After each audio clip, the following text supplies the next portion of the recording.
children, welcome back to our channel Ribika's Diary. நம்ம வந்து CBSE Maths Grade 3 NCERT syllabus தான் பார்த்துட்டு இருக்கோம். ஆல்ரெடி நம்ம சேனல்ல சாப்டர் 1ல இருந்து சாப்டர் 5 வரைக்கும் எல்லா சம்ஸுமே சால்வ் பண்ணி போஸ்ட் பண்ணியிருக்கிறோம். கண்டிப்பாக போய் செக் பண்ணி பாருங்க. உங்களுக்கு ஈஸியாக இருக்கணும் அப்படின்றதுக்காண்டி நம்ம சேனலில் ஒரு பிளேலிஸ்ட் க்ரியேட் பண்ணியிருக்கிறோம். CBSE Class 3 Maths அப்படின்னு சொல்லிட்டு. ஓகே சில்ட்ரன், நம்ம சேனல் ஃபர்ஸ்ட் டைம் பார்க்குறீங்கன்னா கண்டிப்பாக சப்ஸ்கிரைப் பண்ணுங்கள். ஆல்ரெடி சப்ஸ்கிரைப் பண்ணி சப்போர்ட் பண்ணிகிட்ருக்கிற நம்ம சில்ட்ரன் எல்லாருக்குமே ரொம்ப ரொம்ப தேங்க்ஸ். ஓகே சில்ட்ரன், இப்போ பார்க்க போகிற வீடியோ உங்களுக்கு பிடிச்சிருந்ததுன்னா லைக் பண்ணுங்கள், ஷேர் பண்ணுங்கள், கமெண்ட் பண்ணுங்கள், மறக்காமல் ஹைப் பண்ணுங்கள். நெக்ஸ்ட்டு பாருங்கள், 9th சம். ரொம்பவே ஒரு இன்ட்ரெஸ்டிங்கான ஒரு சம் தான். Number hunt. ஹண்ட்னா என்னது? தேடுறது, கண்டுபிடிக்கிறது, இந்த மாதிரி நம்ம சொல்லலாம். ஓகேவா? நம்பர்ஸை வந்து நீங்கள் கண்டுபிடிக்க போகிறீங்க. Write the numbers between 200 and 300 that have 5 as a digit. Is 245 one such number? Write the other numbers அப்படின்னு சொல்லியிருக்காங்க. ஸோ 200லேருந்து 300க்குள்ளே இருக்கிற நம்பர்ஸில் 5 வந்து ஒரு டிஜிட்டாக இருக்கணும் அந்த நம்பருக்கு. இது வந்து ஒரு 3 டிஜிட் நம்பர் தானே. 200லேருந்து 300 வரைக்கும்னா நமக்கு ஒரு 3 டிஜிட் நம்பராக தான் இருக்கும். அந்த 3 டிஜிட் நம்பரில் 5 வந்து ஒரு டிஜிட்டாக இருக்கணும் அப்படின்னு சொல்கிறாங்க. 245 ஒரு சச் நம்பரா அப்படின்னு கேட்குறாங்க. 5 இருக்கிற மாதிரி, 5 ஒரு டிஜிட்டாக இருக்கிற மாதிரி. எஸ், கரெக்டாக இருக்குது. ஏன்னா 245ல் ஒன்ஸ் பிளேஸில் நமக்கு 5 இருக்குது. இதே மாதிரி ஒன்ஸ் பிளேஸில் தான் கிடையாது, டென்ஸ் பிளேஸில் இருக்கலாம். பட் 5 வந்து ஒரு டிஜிட்டாக இருக்கணும். அந்த மாதிரி உள்ள நம்பர்ஸாக சொல்லுங்கள் பார்க்கலாம். 205. Very good. 205, 215, 225, 225, 235, 235, 245, 245, 250, 250, 251, 251, 252, 252, 253, 253, 254, 254, 255, 255, 256, 256, 257, 257, 258, 258, 259, 259, 265, 265, 275, 275, 285, 285, 295, 295. அவ்வளோதான். அதுக்கப்புறம் நமக்கு 300 வரைக்கும் உள்ள நம்பர்ஸில் பார்த்தீங்கன்னா 5 வந்து இருக்காது. ஸோ நம்ம இந்த எல்லா நம்பர்ஸையுமே எழுதிடணும். ஓகேவா? 5 வந்து எந்த place, once place, tense place அங்கே இருந்தாலும் நீங்கள் எழுதிடணும். நெக்ஸ்ட் ஒரு இன்ட்ரெஸ்டிங்கான கேம். இந்த கேம் நம்ம ஆல்ரெடி ப்ளே பண்ணியிருக்கோம். Do you remember this game? Let us play it again. Clap, snap, pat. கிளாப்னா உங்களுக்கு தெரியும், கிளாப் பண்ணுவீங்க. ஸ்னாப்னா என்னது? ஸ்னாப்னா வந்து சொடக்கு போடுறது. சொடக்கு போடுறது. பேட்னா தட்டுறது. கரெக்டாக? ஓகே. ஸோ இவங்க உங்களுக்கு பிக்சர்லேயே காமிச்சிருக்காங்க பாருங்கள். இப்போது we will record the actions in the table below. One is done for you. So இது நீங்கள் உங்களோட ஓன் இதில் நீங்கள் பண்ணலாம். ஒரே ஒரு இது உங்களுக்கு பண்ணி காமிச்சிருக்காங்க. Once, tense, hundreds. ஹண்ட்ரட்ஸ்னால் நமக்கு கிளாப் பண்ணுறது, டென்ஸ்னால் ஸ்னாப் பண்ணணும், ஒன்ஸ்னால் பேட் பண்ணணும். அதுக்கப்புறம் இதோட கரஸ்பாண்டிங் நம்பரை இங்கே எழுதணும். இப்போ பாருங்கள், ஹண்ட்ரட்ஸ் பிளேஸில் 2 கிளாப் இருக்குது. அப்போ ஹண்ட்ரட்ஸ் பிளேஸில் 2 போட்டிருக்காங்க. டென்ஸ் பிளேஸில் ஒரே ஒரு ஸ்னாப் இருக்குது. அப்போ டென்ஸ் பிளேஸில் 1 போட்டிருக்காங்க. ஒன்ஸ் பிளேஸில் ஒரே ஒரு பேட் இருக்குது, அதனால ஒன்ஸ் பிளேஸில் 1 போட்டிருக்காங்க. இப்போ உங்களை மாதிரி ஒரு கிட் வந்து கிளாப் பண்ணுவாங்க, ஸ்னாப் பண்ணுவாங்க, பேட் பண்ணுவாங்க. நீங்கள் தான் நம்பர் ஃபைண்ட் அவுட் பண்ண போகிறீங்க. ஓகேவா? ஸோ எத்தனை டைம்ஸ் கிளாப் பண்ணியிருக்காங்க? 3 டைம்ஸ் கிளாப் பண்ணியிருக்காங்க. So clap, clap, clap. Okay. Next வந்து டென்ஸ் பிளேஸ்க்கு ஸ்னாப் பண்ணணும். ஸ்னாப் பண்ணுங்கள். ஸோ 4 டைம்ஸ் வந்து ஸ்னாப் பண்ணியிருக்காங்க.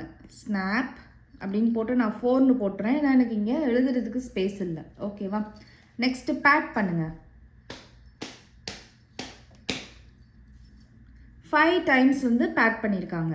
அப்போ பேட் அப்படின்னு போட்டு 5 போட்டுறேன். ஓகேவா? இப்போ கிளாப் எத்தனை டைம்ஸ் பண்ணியிருக்காங்க? 3 டைம்ஸ் பண்ணியிருக்காங்க. ஸ்னாப் 4 டைம்ஸ் பண்ணியிருக்காங்க. பேட் 5 டைம்ஸ் பண்ணியிருக்காங்க. அப்போ 345. நெக்ஸ்ட் பண்ணுங்கள். இதே மாதிரி 3 times 3 rounds நம்ம வந்து ப்ளே பண்ண போகிறோம். ஃபஸ்ட்டு கிளாப் பண்ணுங்கள். எத்தனை டைம்ஸ் கிளாப் பண்ணியிருக்காங்க? 4 times கிளாப் பண்ணியிருக்காங்க. ஸோ கிளாப் அப்படின்னு போட்டு நான் 4 போடுறேன். ஸ்னாப் பண்ணுங்கள்.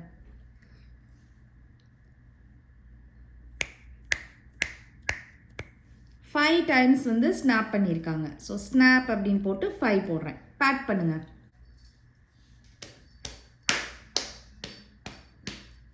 7 டைம்ஸ் வந்து பேட் பண்ணியிருக்காங்க. ஸோ பேட் அப்படின்னு போட்டு நான் 7 போட்டுக்கிறேன். ஸோ நீங்கள் இங்கே வந்து கிளாப்னா 4 டைம்ஸ் பண்ணியிருக்காங்கன்னா நீங்கள் 4 டைம்ஸ் கிளாப் எழுதணும். எனக்கு இங்கே ஸ்பேஸ் இல்லாதனால நான் எழுதலை. ஓகேவா? ஸோ 100s பிளேஸில் 4 இருக்குது, 10s பிளேஸில் 5 இருக்குது, 1s பிளேஸில் 7 இருக்குது. ஸோ 457 இருக்குது. நெக்ஸ்ட் ரவுண்டு கிளாப் பண்ணுங்கள். 1 டைம் பண்ணுறாங்க கிளாப். ஸோ கிளாப் வந்து 1. ஸ்னாப் பண்ணுங்கள்.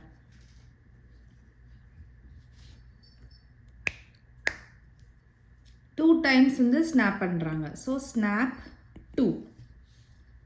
பேட் 3 டைம்ஸ் வந்து பேட் பண்ணியிருக்காங்க.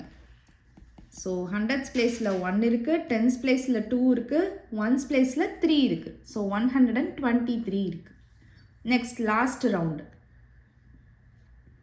கிளாப் பண்ணுங்கள்.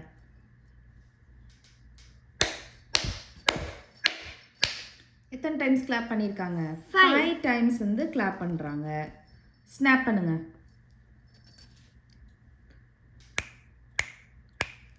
3 டைம்ஸ் வந்து ஸ்னாப் பண்ணியிருக்காங்க. பேட் பண்ணுங்கள். 2 டைம்ஸ் வந்து பேட் பண்ணியிருக்காங்க. ஸோ 5, 3, 2 532. ஓகேவா? நீங்களும் உங்கள் வீட்டில் ப்ளே பண்ணி பாருங்கள். நெக்ஸ்ட் பார்க்கலாம் ஷோ அண்ட் டெல். ஸோ இது ஒரு கேம் தான். ஸோ இந்த கேம் பார்க்கலாம். Create a chain of cards. நிறைய கார்ட்ஸ் வந்து மேக் பண்ணிக்கோங்க. Chain of cards. ஸோ இப்போ உங்கள் கிளாஸில் ஒரு 20 ஸ்டூடெண்ட்ஸ் இருக்காங்கன்னா 20 கார்ட்ஸ் வந்து மேக் பண்ணிக்கோங்க. Chain of cards. ஒரு கார்டுக்கும் செயின் கனெக்ஷன் இருக்கணும். செயின்னா என்னது? ஒரு இது கனெக்டடாக இருக்கிறது. So chain of cards. ஒரு இதுக்கு இன்னொரு இதுக்கும் ஒரு ரிலேஷன்ஷிப் இருக்கணும். So create a chain of cards such that every next card answers the question of the previous card. இப்போ ஒரு கார்டு இருக்குது அப்படின்னா இன்னொரு கார்டு இருக்குது அப்படின்னா இதோட கொஸ்டின் கூடிய ஆன்சர் வந்து இந்த கார்டில் இருக்கணும். நெக்ஸ்ட்டு இதில் இருக்கிற கொஸ்டினுக்கு நெக்ஸ்ட் கார்டில் ஆன்சர் இருக்கணும். நெக்ஸ்ட்டு இதில் இருக்கிற கொஸ்டினுக்கு அதுக்கடுத்த கார்டில் ஆன்சர் இருக்கணும். இந்த மாதிரி ஒவ்வொரு கார்டுக்குமே செயின் ரிலேஷன்ஷிப் இருக்கணும். ஓகேவா? ஸோ அதுதான் சொல்கிறாங்க. Create a chain of cards such that every next card answers the question of the previous card. ஓகேவா? Distribute these cards. இந்த கார்ட்ஸை நீங்கள் டிஸ்ட்ரிபியூட் பண்ணிடுங்க among the children in the class. A child reads aloud their card and the answer. அதாவது சைல்டுக்கு நம்ம distribute பண்ணிடுறோம். சைல்டுக்கு பர்டிகுலராக ஒருத்தவங்களுக்கும் ஒரு கார்டு வந்திருக்கும் இல்லையா? அந்த கார்டில் இருக்கிறத அவங்க சத்தமாக ரீட் பண்ணணும். And the other child having the answer identifies himself or herself. இப்போ ஃபார் எக்ஸாம்பிள் இப்போ ஏ ஸ்டூடெண்ட் இருக்காங்க, பி ஸ்டூடெண்ட் இருக்காங்கன்னு வச்சுக்கோங்க. ஏ ஸ்டூடெண்ட்டோட கார்டை சத்தமாக ரீட் பண்ணுறாங்க. இதில் இருக்கிற கொஸ்டினுக்கோட ஆன்சர் வந்து பி ஸ்டூடெண்ட் கார்டில் இருக்குதுன்னு வச்சுக்கோங்க. அவங்களுக்கு தெரிஞ்சிடும். ஓகேவா? ஸோ ஏயோட கொஸ்டினுக்கு ஆன்சர் வந்து நம்மக்கிட்ட தான் இருக்குது அப்படின்றத அவங்க ஐடென்டிஃபை பண்ணிடுவாங்க. கரெக்டாக? இப்போ நெக்ஸ்ட்டு பார்க்கலாம். The game ends when every child has answered a question using their card. அப்போ அவங்க என்ன பண்ணிடுவாங்க அப்படின்னா அந்த பி இருக்காங்க இல்லையா? பி வந்து எந்திரிச்சு ஆன்சர் சொல்லிடுவாங்க. கரெக்டாக? இதுதான் ஆன்சர்னு சொல்லிடுவாங்க. இப்போ இவங்கக்கிட்ட ஒரு கொஸ்டின் இருக்கும். அதை அவங்க கேட்பாங்க. அதோட ஆன்சர் சி கார்டில் இருக்குன்னு வச்சுக்கோங்க. அவங்க வந்து எந்திரிச்சு ஆன்சர் பண்ணிடுவாங்க. அப்புறம் அவங்கக்கிட்ட ஒரு கொஸ்டின் இருக்கும். அதை அவங்க சொல்லுவாங்க. அதோட ஆன்சர் வந்து டி கார்டில் இருக்கும். அவங்க இப்படியே வந்து எல்லாரும் வந்து ஆன்சர் பண்ணதுக்கப்புறம் கேம் வந்து ஃபினிஷ்ட் ஆயிடும். இப்போ உங்களுக்கு ஒரு எக்ஸாம்பிள் கொடுத்துருக்காங்க பாருங்கள். இதில் சொல்லியிருக்காங்க பாருங்கள். The game ends when every child has answered a question using their card. One example is given below. So இந்த கேம் விளையாடுறதுக்கு உங்களுக்கு ஒரு எக்ஸாம்பிள் கொடுத்துருக்காங்க. இப்போ ஃபர்ஸ்ட் கார்டில் பாருங்கள். I have 216. என்கிட்ட 216 இருக்குது அப்படின்னு ஒரு ஆன்சர் சொல்கிறாங்க. ஓகேவா? Who has 10 more than this? யார்கிட்ட இதை விட 10 அதிகமாக இருக்குது? இதை விட 10 மோர் அப்படின்னா என்ன வரும்? 216 + 10 என்னது? 220. 216 plus 10 என்னது? 226. Very good. 226. இந்த 226 கார்டு யார்கிட்ட இருக்கு? பாருங்க, இவங்க 3 பேத்துல யார் 226 வச்சிருக்காங்க? செக் பண்ணுவோமா? ஸோ இது ஒரு 100, இது ஒரு 100, இது ஒரு 10, இது ஒரு 10, 3, 3. So 100 plus 100, 200. 210, 220, 220 plus 3, 223 plus 3, 226. அப்போ இவங்க வந்து எந்திரிச்சு சொல்லிடுவாங்க. கரெக்டாக? Who has 10 more than this அப்படின்றப்ப ஐ ஹேவ் அப்படின்னு சொல்லிட்டு இவங்க ஆன்சர் பண்ணிடுவாங்க. இப்போ இவங்க கிட்ட ஒரு கொஸ்டின் இருக்குது பார்த்தீங்களா? இவங்க கார்டில் ஒரு கொஸ்டின் இருக்குது. என்ன இருக்குது? ரீட் பண்ணுங்க பார்க்கலாம். Who has 308? யார்கிட்ட 308 இருக்குது அப்படின்னு இவங்க கேட்குறாங்க. எந்த கார்டில் 308 இருக்குது? பிக் பண்ணுங்க பார்க்கலாம். பார்த்தீங்களா? இந்த கார்டில் இருக்குது. இந்த கார்டு வச்சிருக்கிற கிட்டு வந்து எந்திரிச்சு சொல்லுவாங்க ஐ ஹாவ் 308 அப்படின்னு சொல்லிடுவாங்க. இப்போ இவங்க கிட்ட ஒரு கொஸ்டின் இருக்குது பாருங்கள். அதுக்கு இவங்க தான் ஃபஸ்ட்டு ஆன்சர் பண்ணிவிட்டு அதுக்கப்புறம் இவங்க அந்த கொஸ்டினை கேட்கணும். நம்பர் லைன் இருக்குது. 400, 410, அடுத்து என்ன வரும்? 420. 10 இன்டர்வல்ஸில் தானே இருக்குது. 420, அடுத்து 430 இருக்குது. அப்போ ஹூ ஹேஸ் 420 அப்படின்னு இந்த கிட்டு கேட்பாங்க. 420 யார்கிட்ட இருக்குது? கண்டுபிடிங்க பார்க்கலாம். இவங்ககிட்ட இருக்குது. ஏன்னா இங்கே பாருங்கள், ஐ ஹாவ் 4 hundreds. 4 இருக்குது ஹண்ட்ரட்ஸ் பிளேஸில், 2 tens அண்ட் 0 units. அப்படின்னா என்ன அர்த்தம்? ஒன்ஸ் பிளேஸில் 0ன்னு அர்த்தம். ஸோ 420 யார்கிட்ட இருக்குது? இவங்ககிட்ட இருக்குது. அப்போ இவங்க எந்திரிச்சு என்ன பண்ணிடுவாங்க? I have 4 hundreds, 2 tens and 0 units. That is 420 அப்படின்னு சொல்லிடுவாங்க. இப்போ இவங்க கிட்ட ஒரு கொஸ்டின் இருக்குது பாருங்கள். Who has this அப்படின்னு கேட்குறாங்க. இது என்னது? 100, இது வந்து 10, இது வந்து 1, 2, 3, 4, 5, 6, 7. 7 இருக்குது கரெக்டாக? So 110 plus 7, 117. யார்கிட்ட 117 இருக்குது? 117. யார்கிட்ட 117 இருக்குது அப்படின்னு கேட்பாங்க. ஸோ அந்த கார்டு நமக்கு இங்கே கொடுக்கல. ஸோ இந்த மாதிரி செயின் மாதிரி போய்கிட்டே இருக்கும். இந்த மாதிரி எல்லா ஸ்டூடெண்ட்ஸும் ஆன்சர் பண்ணிட்டாங்கன்னா இந்த கேம் வந்து ஃபினிஷ்ட் ஆகிடும். ஸோ இந்த கேம் வந்து விளையாடுறதுக்கு வந்து பார்த்திங்கன்னா நிறையா கிட்ஸ், மினிமம் ஒரு 10 கிட்ஸாச்சு வேணும். ஸோ நீங்கள் ஸ்கூலில் வந்து ட்ரை பண்ணி பாருங்கள். ஓகேவா? Okay children, next sum next வீடியோவில் பார்க்கலாம். இந்த வீடியோ உங்களுக்கு பிடிச்சிருந்ததுன்னா லைக் பண்ணுங்கள், ஷேர் பண்ணுங்கள், நம்ம சேனலை சப்ஸ்கிரைப் பண்ணுங்கள். ஏதாவது டவுட்ஸ் இருந்துச்சுன்னா கமெண்ட் பண்ணுங்கள். மறக்காமல் நம்ம வீடியோஸை ஹைப் பண்ணிடுங்க.